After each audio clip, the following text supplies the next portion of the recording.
ألف لام ميم صاد. كتاب أنزل إليك فلا يكن في صدرك حرج منه لتنذر به وذكرى للمؤمنين. اتبعوا ما أنزل إليكم من ربكم ولا تتبعوا من دونه أولياء قليلا ما تذكرون. وكم من قرية أهلكناها فجاءها بأسنا بياتا أو هم قائلون. فما كان دعواهم إذ جاءهم بأسنا إلا أن قالوا إنا كنا ظالمين. فلنسألن الذين أرسل إليهم ولنسألن المرسلين فلنقصن عليهم بعلم وما كنا غائبين. والوزن يومئذ الحق فمن ثقلت موازينه فأولئك هم المفلحون. ومن خفت موازينه فأولئك الذين خسروا أنفسهم بما كانوا بآياتنا يظلمون. ولقد مكناكم في الأرض وجعلنا لكم فيها معايش قليلا ما تشكرون. ولقد خلقناكم ثم صورناكم ثم قلنا للملائكة اسجدوا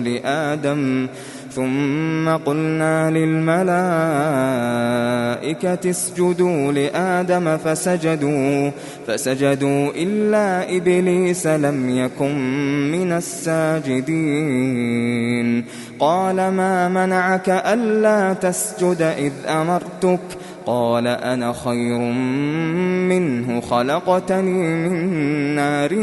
وخلقته من طين. قال فاهبط منها فما يكون لك أن تتكبر فيها فاخرج إنك من الصاغرين. قال أنظرني إلى يوم يبعثون. قال إنك من المنظرين. قال فبما أغويتني لأقعدن لهم صراطك المستقيم ثم لآتينهم من بين أيديهم ومن خلفهم وعن أيمانهم وعن شمائلهم ولا تجد أكثرهم شاكرين. قال اخرج منها مذءوما مدحورا لمن تبعك منهم لأملأن جهنم منكم أجمعين. ويا آدم اسكن أنت وزوجك الجنة فكلا من حيث شئتما ولا تقربا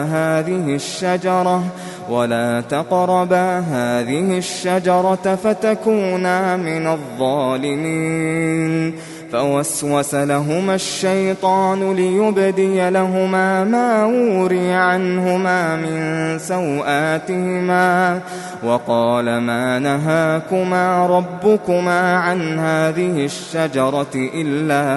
إلا أن تكونا ملكين أو تكونا من الخالدين. وقاسمهما إني لكما لمن الناصحين فدلاهما بغرور فلما فلما ذاقا الشجرة بدت لهما سوآتهما وطفقا يخصفان عليهما من ورق الجنة وناداهما ربهما ألم أنهكما عن تلكما الشجرة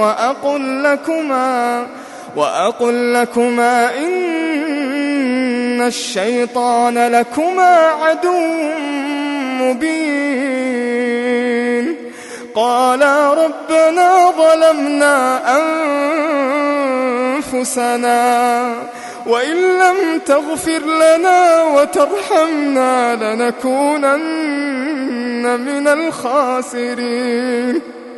قال اهبطوا بعضكم لبعض عدو ولكم في الأرض مستقر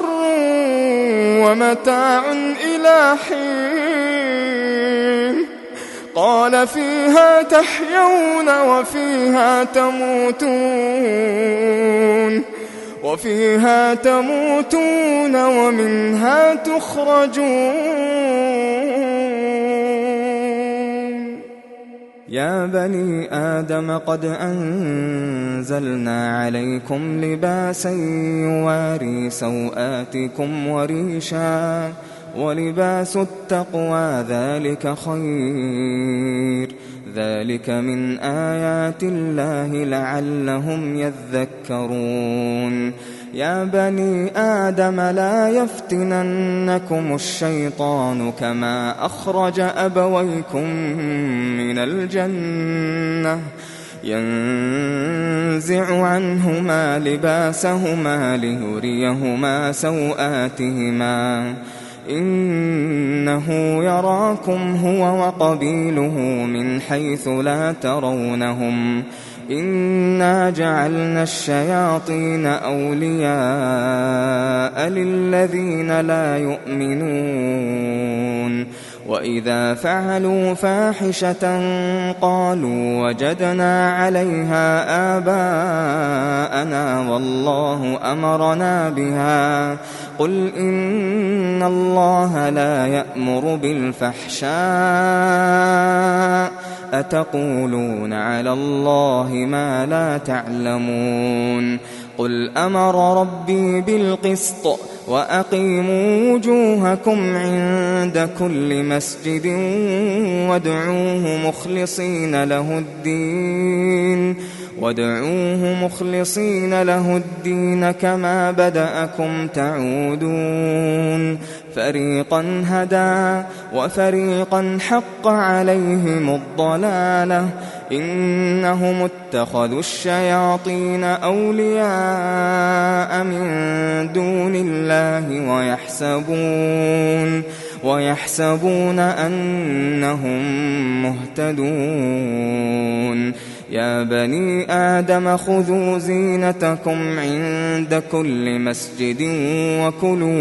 وكلوا واشربوا ولا تسرفوا إنه لا يحب المسرفين قل من حرم زينة الله التي أخرج لعباده والطيبات من الرزق قل هي للذين آمنوا في الحياة الدنيا خالصة يوم القيامة كذلك نفصل الآيات لقوم يعلمون قل إنما حرم ربي الفواحش ما ظهر منها وما بطن والإثم والبغي بغير الحق وأن تشركوا بالله ما لم ينزل به سلطانا وأن تقولوا على الله ما لا تعلمون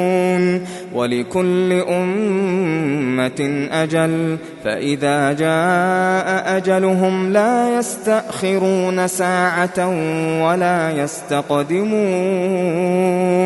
يا بني آدم إما يأتينكم رسل منكم يقصون عليكم آياتي فمن اتقى وأصلح فلا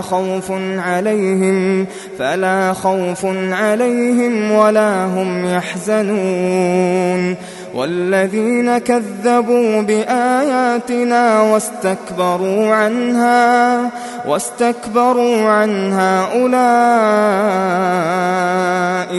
أولئك أصحاب النار هم فيها خالدون. فمن أظلم ممن افترى على الله كذبا أو كذب بآياته أولئك ينالهم نصيبهم من الكتاب حتى إذا جاءتهم رسلنا يتوفونهم قالوا أين ما كنتم تدعون من دون الله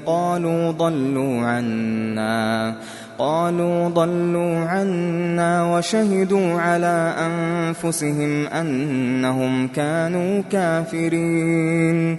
قال ادخلوا في قد خلت من قبلكم من الجن والإنس في النار كلما دخلت أمة لعنت أختها حتى إذا اداركوا فيها جميعا قالت أخراهم لأولاهم ربنا هؤلاء أضلونا فآتهم عذابا ضعفا من النار. قال لكل ضعف ولكن لا تعلمون. وقالت أولاهم لأخراهم فما كان لكم علينا من فضل فذوقوا العذاب بما كنتم تكسبون. إن الذين كذبوا بآياتنا واستكبروا عنها لا تفتح لهم أبواب السماء ولا يدخلون الجنة حتى يلج الجمل في سم الخياط وكذلك نجزي المجرمين.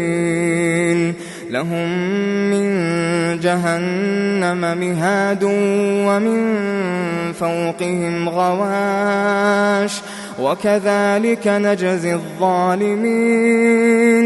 والذين آمنوا وعملوا الصالحات لا نكلف نفسا إلا وسعها أولئك أصحاب الجنة هم فيها خالدون. ونزعنا ما في صدورهم من غل تجري من تحتهم الأنهار وقالوا الحمد لله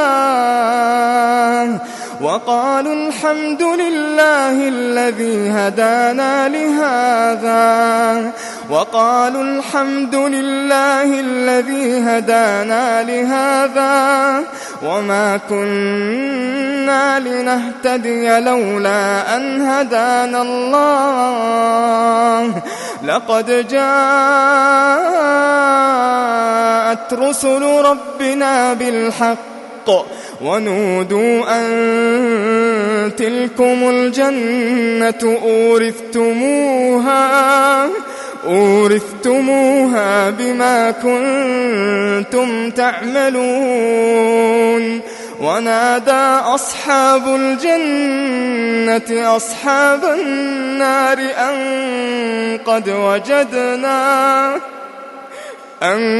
قد وجدنا ما وعدنا ربنا حقا فهل وجدتم ما وعد ربكم حقا؟ قالوا نعم. فأذن مؤذن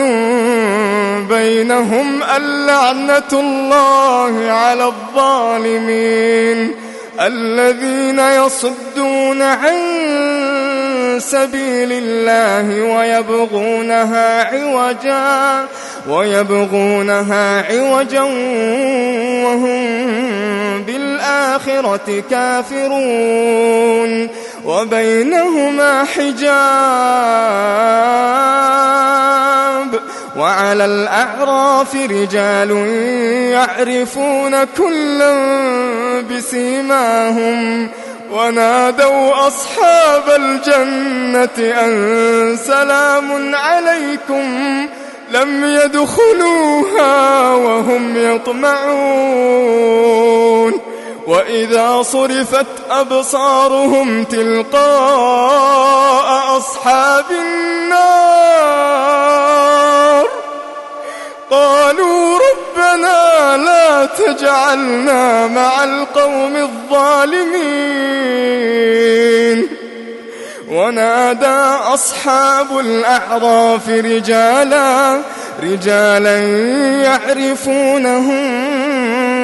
بسيماهم قالوا ما أغنى عنكم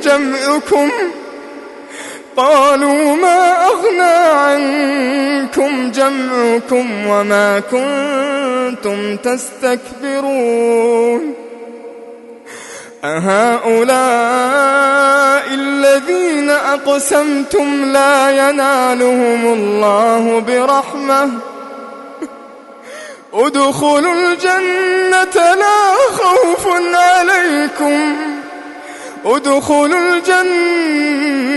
لا خوف عليكم ولا أنتم تحزنون ونادى أصحاب النار أصحاب الجنة أن أفيضوا علينا من الماء ونادى أصحاب النار أصحاب الجنة أن أفيضوا علينا من الماء أو مما رزقكم الله قالوا إن الله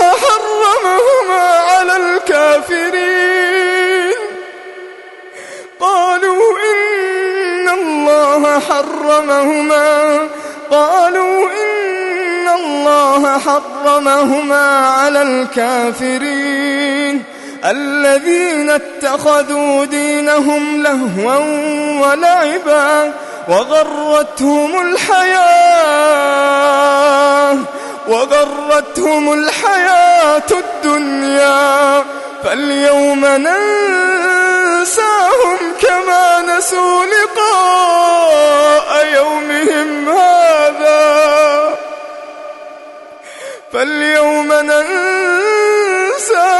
كما نسوا لقاء يومهم هذا وما كانوا بآياتنا يجحدون ولقد جئناهم بكتاب فصلناه على علم هدى ورحمة لقوم يؤمنون هل ينظرون إلا تأويله يوم يأتي تأويله يقول الذين نسوه من قبل قد جاءت رسل ربنا بالحق فهل لنا من شفعاء فيشفعوا لنا أو نرد فنعمل غير الذي كنا نعمل قد خسروا أنفسهم وضل عنهم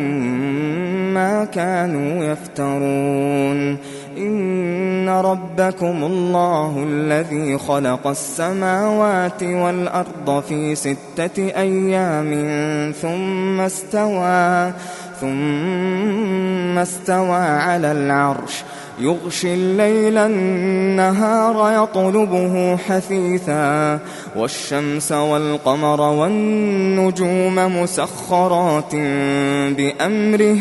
ألا له الخلق والأمر تبارك الله رب العالمين ادعوا ربكم تضرعا وخفية إنه لا يحب المعتدين ولا تفسدوا في الأرض بعد إصلاحها وادعوه خوفا وطمعا إن رحمة الله قريب من المحسنين وهو الذي يرسل الرياح بشرا بين يدي رحمته حتى إذا أقلت سحابا ثقالا سقناه لبلد ميت فأنزلنا به الماء فأخرجنا به من كل الثمرات كذلك نخرج الموتى لعلكم تذكرون والبلد الطيب يخرج نباته بإذن ربه والذي خبث لا يخرج إلا نكدا كذلك نصرف الآيات لقوم يشكرون لقد أرسلنا نوحا إلى قومه فقال يا قوم اعبدوا الله ما لكم من إله غيره إني أخاف عليكم عذاب يوم عظيم قال الملأ من قومه إنا لنراك في ضلال مبين قال يا قوم ليس بي ضلالة ولكني رسول من رب العالمين أبلغكم رسالات ربي وأنصح لكم وأعلم من الله ما لا تعلمون أوعجبتم أن جاءكم ذكر من ربكم على رجل منكم لينذركم ولتتقوا ولعلكم ترحمون فكذبوه فأنجيناه والذين معه في الفلك وأغرقنا الذين كذبوا بآياتنا إنهم كانوا قوما عمين وإلى عاد أخاهم هودا قال يا قوم اعبدوا الله ما لكم من إله غيره أفلا تتقون قال الملأ الذين كفروا من قومه إنا لنراك في سفاهة وإنا لنظنك من الكاذبين قال يا قوم ليس بي سفاهة ولكني رسول من رب العالمين أبلغكم رسالات ربي وأنا لكم ناصح أمين أوعجبتم أن جاءكم ذكر من ربكم على رجل منكم لينذركم واذكروا إذ جعلكم خلفاء من بعد قوم نوح وزادكم في الخلق بسطة فاذكروا آلاء الله لعلكم تفلحون قالوا أجئتنا لنعبد الله وحده ونذر ما كان يعبد آباؤنا فأتنا بما تعدنا إن كنت من الصادقين قال قد وقع عليكم من ربكم رجس وغضب أتجادلونني في أسماء سميتموها أنتم وآباؤكم ما نزل الله بها من سلطان فانتظروا إني معكم من المنتظرين فأنجيناه والذين معه برحمة منا وقطعنا دابر الذين كذبوا بآياتنا وما كانوا مؤمنين. وإلى ثمود أخاهم صالحا قال يا قوم اعبدوا الله ما لكم من إله غيره قد جاءتكم بينة من ربكم هذه ناقة الله لكم آية فذروها تأكل في أرض الله ولا تمسوها بسوء فيأخذكم عذاب أليم. واذكروا إذ جعلكم خلفاء من بعد عاد وبوأكم في الأرض تتخذون من سهولها قصورا وتنحتون الجبال بيوتا فاذكروا آلاء الله ولا تعثوا في الأرض مفسدين. قال الملأ الذين استكبروا من قومه للذين استضعفوا لمن آمن منهم أتعلمون أن صالحا مرسل من ربه قالوا إنا بما أرسل به مؤمنون. قال الذين استكبروا إنا بالذي آمنتم به كافرون. فعقروا الناقة وعتوا عن أمر ربهم وقالوا يا صالح ائتنا بما تعدنا إن كنت من المرسلين. فأخذتهم الرجفة فأصبحوا في دارهم جاثمين. فتولى عنهم وقال يا قوم لقد أبلغتكم رسالة ربي ونصحت لكم ولكن لا تحبون الناصحين. ولوطا إذ قال لقومه أتأتون الفاحشة ما سبقكم بها من أحد من العالمين. إنكم لتأتون الرجال شهوة من دون النساء بل أنتم قوم مسرفون. وما كان جواب قومه إلا أن قالوا أخرجوهم من قريتكم إنهم أناس يتطهرون. فأنجيناه وأهله إلا امرأته كانت من الغابرين. وأمطرنا عليهم مطرا فانظر كيف كان عاقبة المجرمين. وإلى مدين أخاهم شعيبا قال يا قوم اعبدوا الله ما لكم من إله غيره قد جاءتكم بينة من ربكم فأوفوا الكيل والميزان ولا تبخسوا الناس أشياءهم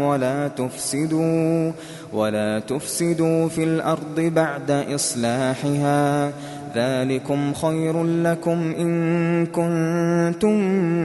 مؤمنين. ولا تقعدوا بكل صراط توعدون وتصدون عن سبيل الله من آمن به وتبغونها عوجا. واذكروا إذ كنتم قليلا فكثركم وانظروا كيف كان عاقبة المفسدين. وإن كان طائفة منكم آمنوا بالذي أرسلت به وطائفة لم يؤمنوا فاصبروا حتى يحكم الله بيننا وهو خير الحاكمين. قال الملأ الذين استكبروا من قومه لنخرجنك يا شعيب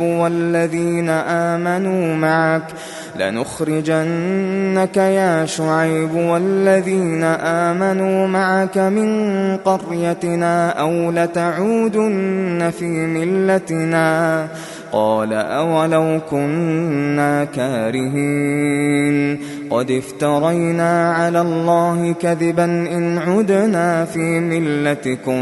بعد إذ نجانا الله منها وما يكون لنا أن نعود فيها إلا أن يشاء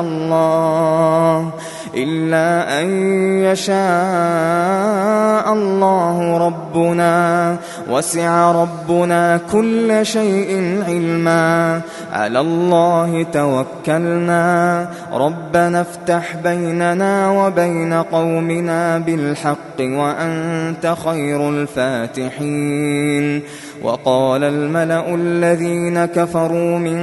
قومه لئن اتبعتم شعيبا إنكم إذا لخاسرون. فأخذتهم الرجفة فأصبحوا في دارهم جاثمين.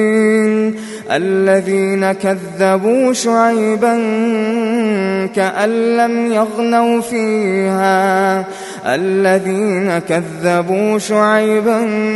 كانوا هم الخاسرين. فتولى عنهم وقال يا قوم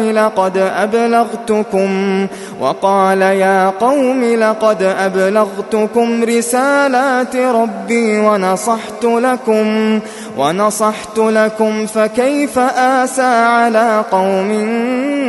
كافرين. وما أرسلنا في قرية من نبي إلا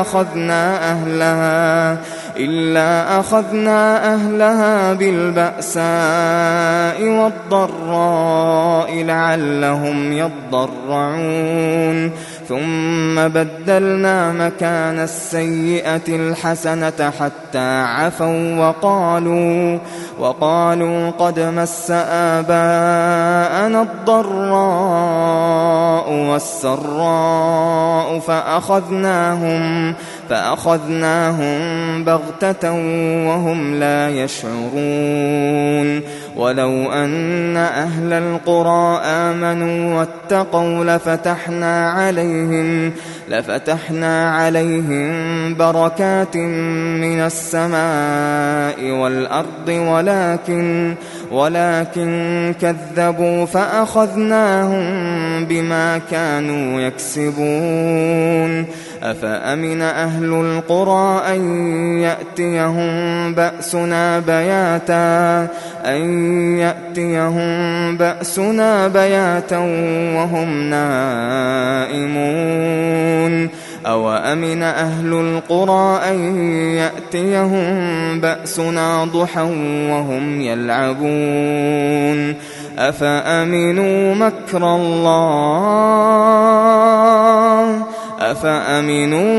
الله فلا يأمن مكر الله إلا القوم الخاسرون. أولم يهد للذين يرثون الأرض من بعد أهلها أن لو نشاء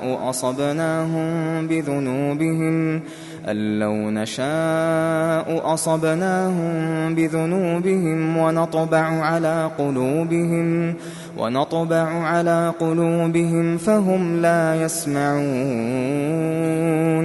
تلك القرى نقص عليك من أنبائها ولقد جاءتهم رسلهم بالبينات فما كانوا ليؤمنوا بما كذبوا من قبل كذلك يطبع الله على قلوب الكافرين وما وجدنا لأكثرهم من عهد وإن وجدنا أكثرهم لفاسقين ثم بعثنا من بعدهم موسى بآياتنا إلى فرعون وملئه فظلموا بها فانظر كيف كان عاقبة المفسدين وقال موسى يا فرعون إني رسول من رب العالمين حقيق على ألا أقول على الله إلا الحق قد جئتكم ببينة من ربكم فأرسل معي بني إسرائيل قال إن كنت جئت بآية فأت بها إن كنت من الصادقين فألقى عصاه فإذا هي ثعبان مبين ونزع يده فإذا هي بيضاء للناظرين قال الملأ من قوم فرعون إن هذا لساحر عليم يريد أن يخرجكم من أرضكم فماذا تأمرون قالوا أرجه وأخاه وأرسل في المدائن حاشرين يأتوك بكل ساحر عليم وجاء السحرة فرعون قالوا إن لنا لأجرا إن كنا نحن الغالبين قال نعم وإنكم لمن المقربين قالوا يا موسى إما أن تلقي وإما أن نكون نحن الملقين قال ألقوا فلما ألقوا سحروا أعين الناس واسترهبوهم وجاءوا بسحر عظيم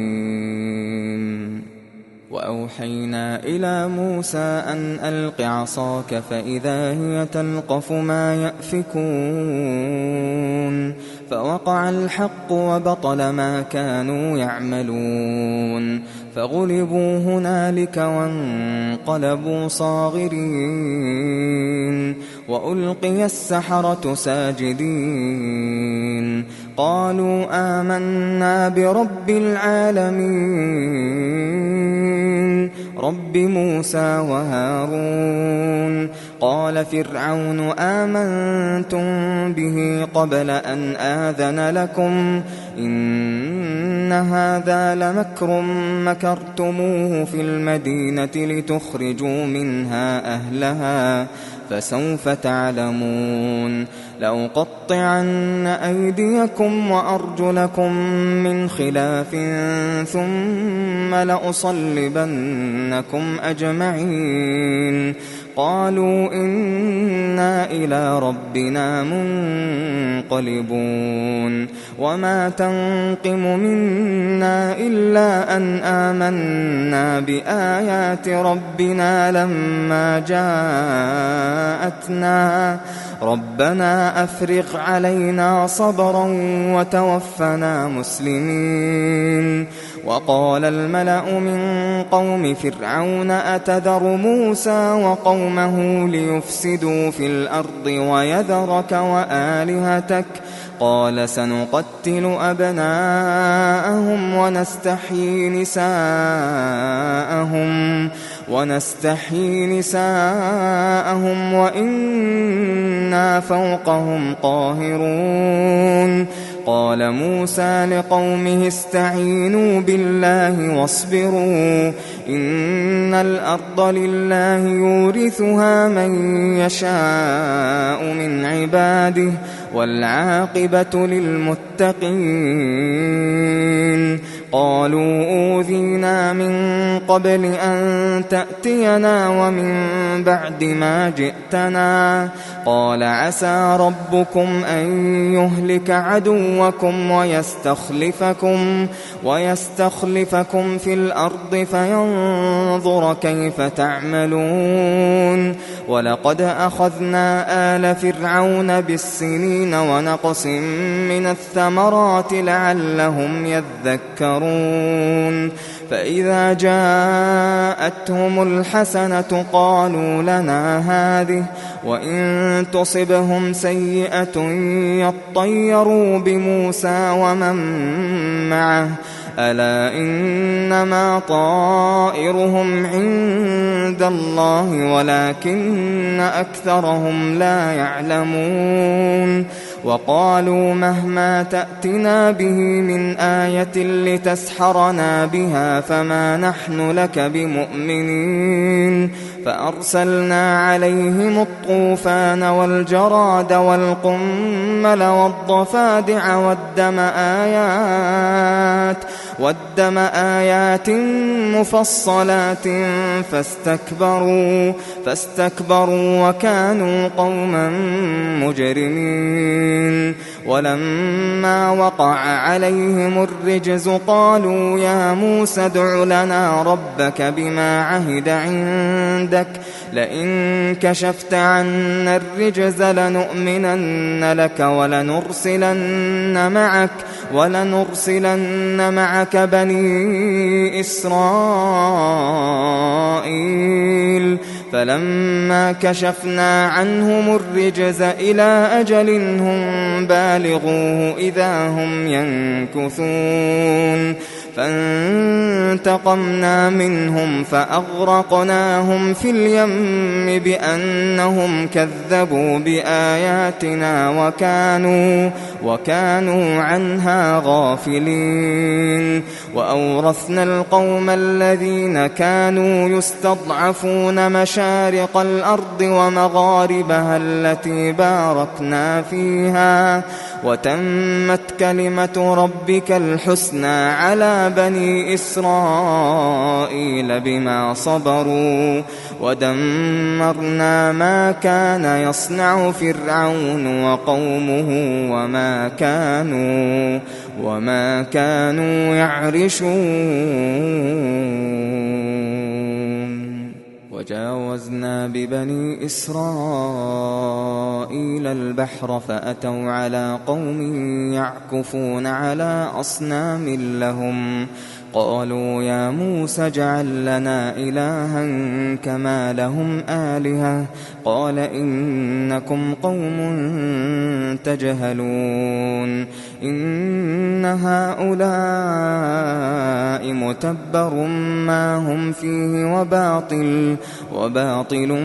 ما كانوا يعملون قال أغير الله أبغيكم إلها وهو فضلكم على العالمين وإذ أنجيناكم من آل فرعون يسومونكم سوء العذاب يقتلون أبناءكم ويستحيون نساءكم وفي ذلكم بلاء من ربكم عظيم وواعدنا موسى 30 ليلة وأتممناها ب10 فتم ميقات ربه 40 ليلة وقال موسى لأخيه هارون اخلفني في قومي وأصلح ولا تتبع سبيل المفسدين ولما جاء موسى لميقاتنا وكلمه ربه قال رب أرني أنظر إليك قال لن تراني ولكن انظر إلى الجبل فإن استقر مكانه فسوف تراني فلما تجلى ربه للجبل جعله دكا وخر موسى صعقا فلما أفاق قال سبحانك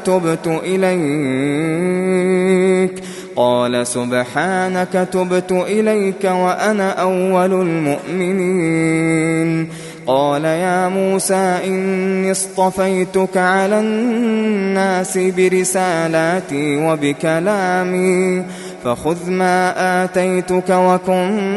من الشاكرين وكتبنا له في الألواح من كل شيء موعظة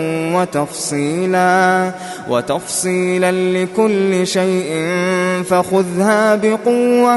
فخذها بقوة وأمر قومك يأخذوا بأحسنها سأريكم دار الفاسقين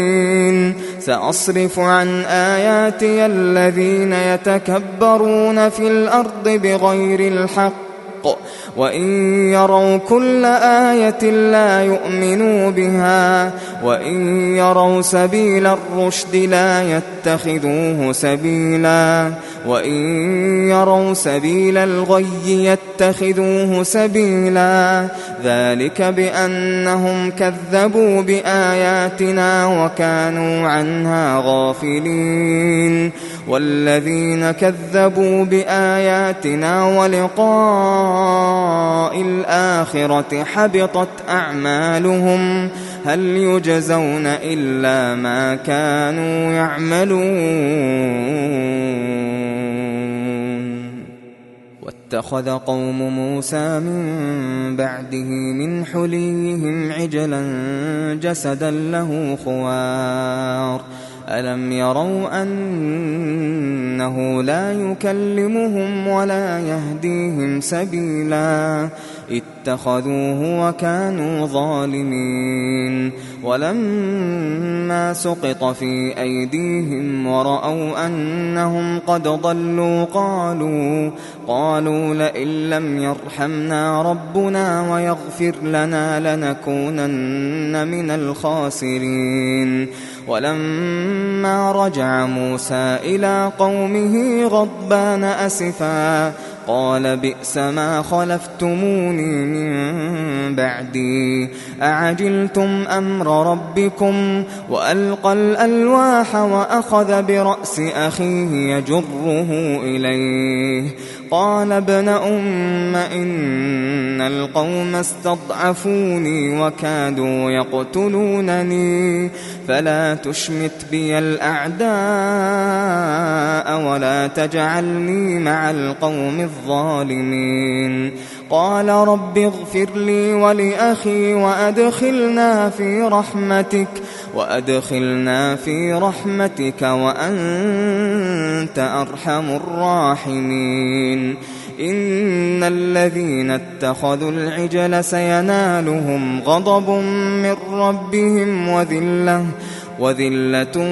في الحياة الدنيا وكذلك نجزي المفترين والذين عملوا السيئات ثم تابوا من بعدها وآمنوا إن ربك من بعدها لغفور رحيم ولما سكت عن موسى الغضب أخذ الألواح وفي نسختها هدى ورحمة للذين هم لربهم يرهبون واختار موسى قومه 70 رجلا لميقاتنا فلما أخذتهم الرجفة قال رب لو شئت أهلكتهم من قبل وإياي أتهلكنا بما فعل السفهاء منا إن هي إلا فتنتك تضل بها من تشاء وتهدي من تشاء أنت ولينا فاغفر لنا وارحمنا أنت ولينا فاغفر لنا وارحمنا وأنت خير الغافرين واكتب لنا في هذه الدنيا حسنة وفي الآخرة إنا هدنا إليك قال عذابي أصيب به من أشاء ورحمتي وسعت كل شيء فسأكتبها للذين يتقون ويؤتون الزكاة والذين هم بآياتنا يؤمنون الذين يتبعون الرسول النبي الأمي الذي يجدونه مكتوبا عندهم في التوراة والإنجيل يأمرهم بالمعروف وينهاهم عن المنكر ويحل لهم الطيبات ويحرم عليهم الخبائث ويضع عنهم إصرهم والأغلال التي كانت عليهم فالذين آمنوا به وعزروه ونصروه واتبعوا النور الذي أنزل معه أولئك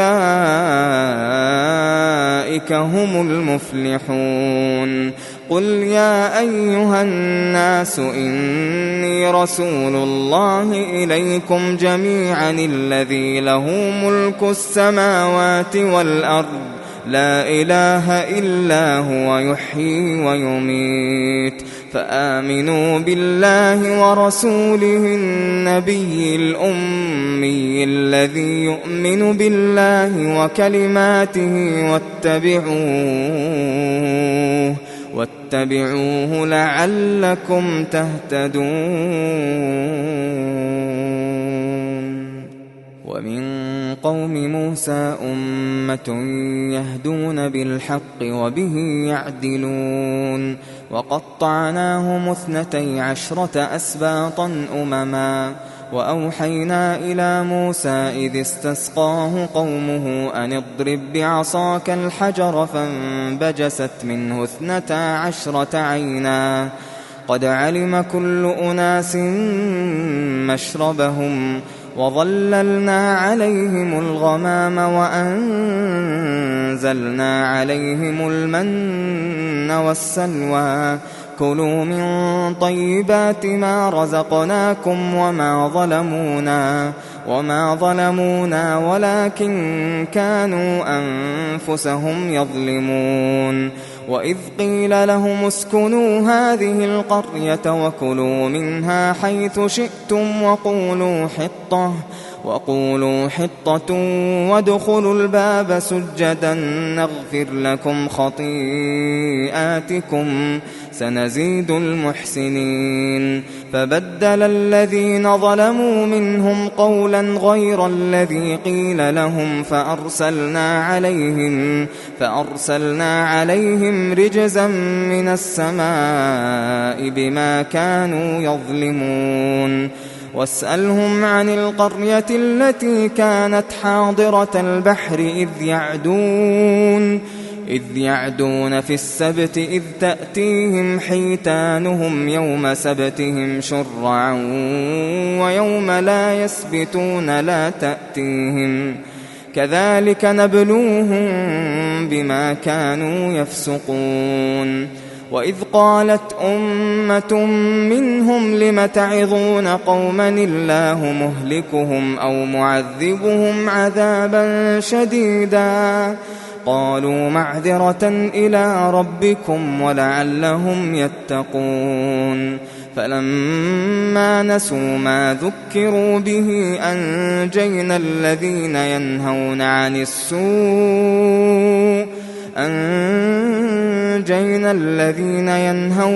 السوء وأخذنا الذين ظلموا وأخذنا الذين ظلموا بعذاب بئيس بما كانوا يفسقون فلما عتوا عما نهوا عنه قلنا لهم كونوا قردة خاسئين وإذ تأذن ربك ليبعثن عليهم إلى يوم القيامة من يسومهم سوء العذاب إن ربك لسريع العقاب وإنه لغفور رحيم وقطعناهم في الأرض أمما منهم الصالحون ومنهم دون ذلك وبلوناهم بالحسنات والسيئات لعلهم يرجعون فخلف من بعدهم خلف ورثوا الكتاب يأخذون عرض هذا الأدنى ويقولون سيغفر لنا وإن يأتهم عرض مثله يأخذوه ألم يؤخذ عليهم ميثاق الكتاب ألا يقولوا على الله إلا الحق ودرسوا ما فيه والدار الآخرة خير للذين يتقون أفلا تعقلون والذين يمسكون بالكتاب وأقاموا الصلاة إنا لا نضيع أجر المصلحين وإذ نتقنا الجبل فوقهم كأنه ظلة وظنوا أنه واقع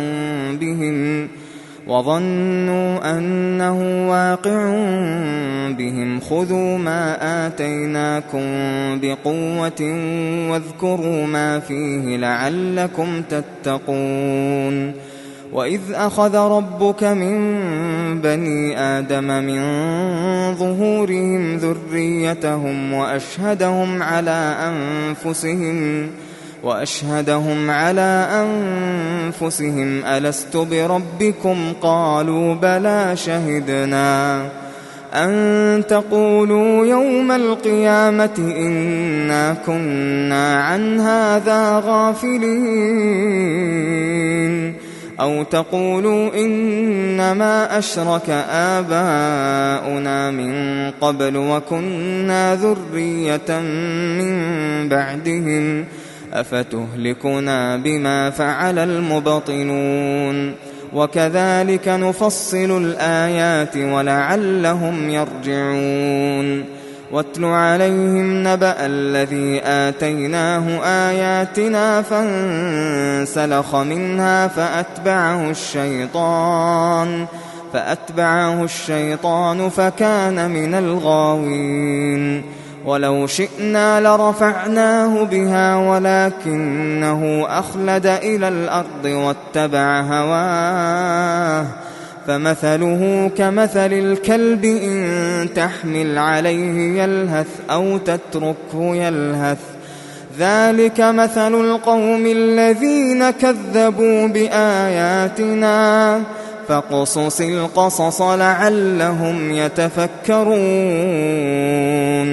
ساء مثلا القوم الذين كذبوا بآياتنا وأنفسهم كانوا يظلمون من يهد الله فهو المهتدي ومن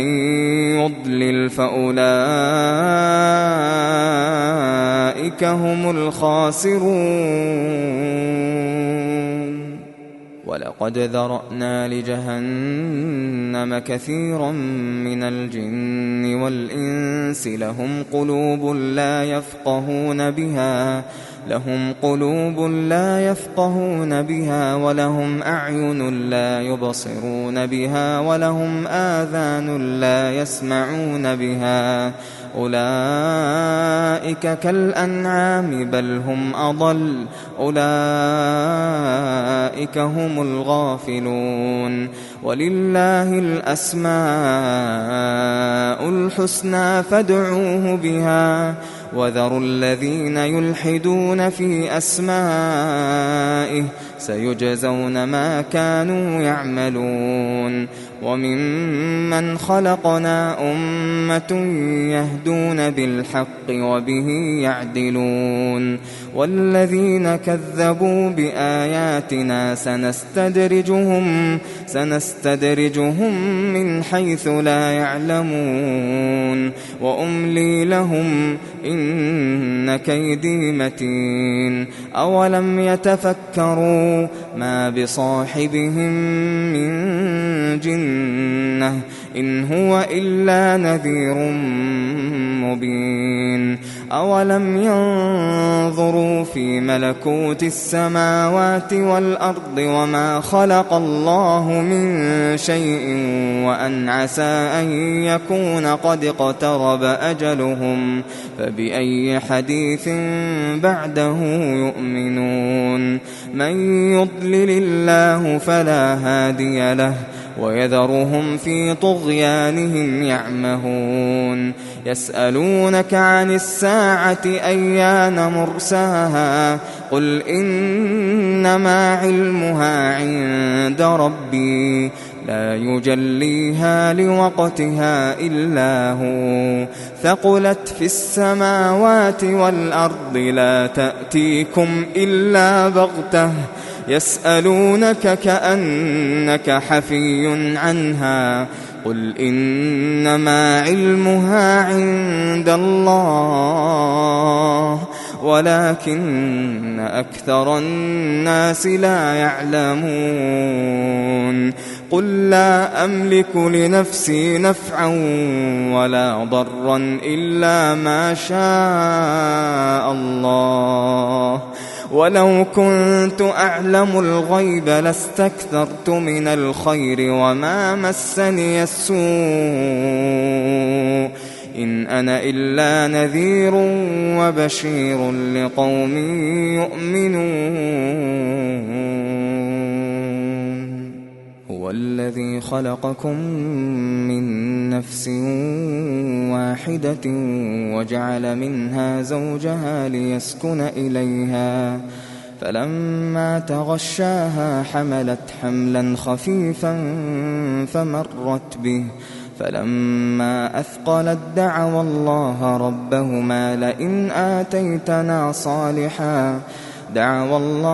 ربهما لئن آتيتنا صالحا لنكونن من الشاكرين فلما آتاهما صالحا جعلا له شركاء فيما آتاهما فتعالى الله عما يشركون أيشركون ما لا يخلق شيئا وهم يخلقون ولا يستطيعون لهم نصرا ولا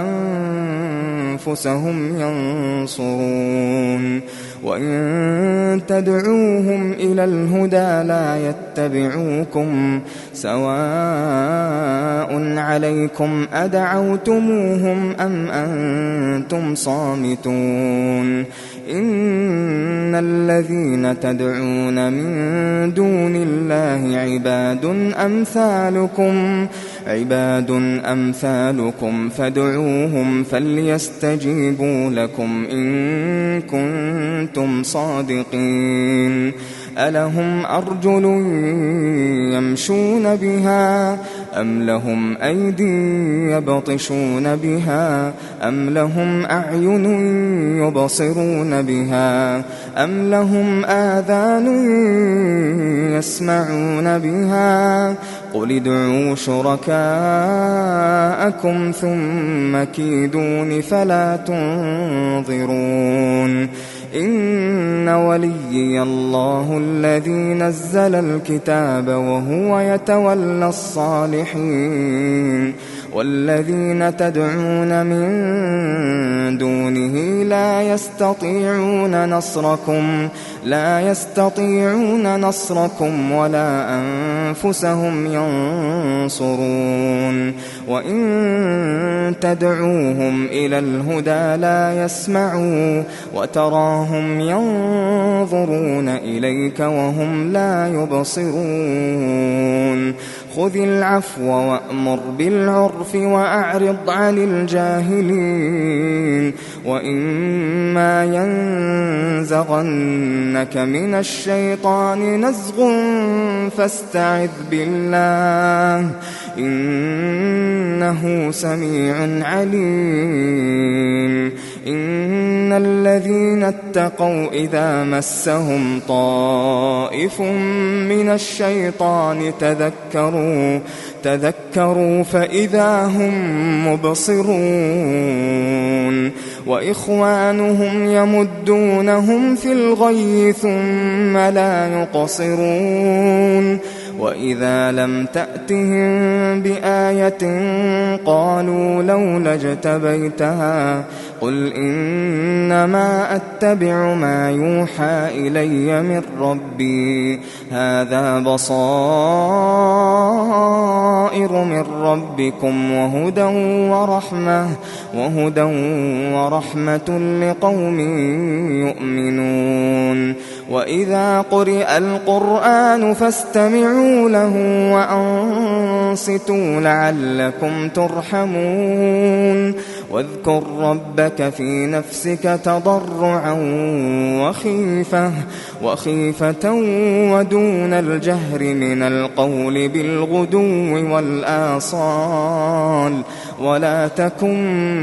من الغافلين إن الذين عند ربك لا يستكبرون عن عبادته ويسبحونه وله يسجدون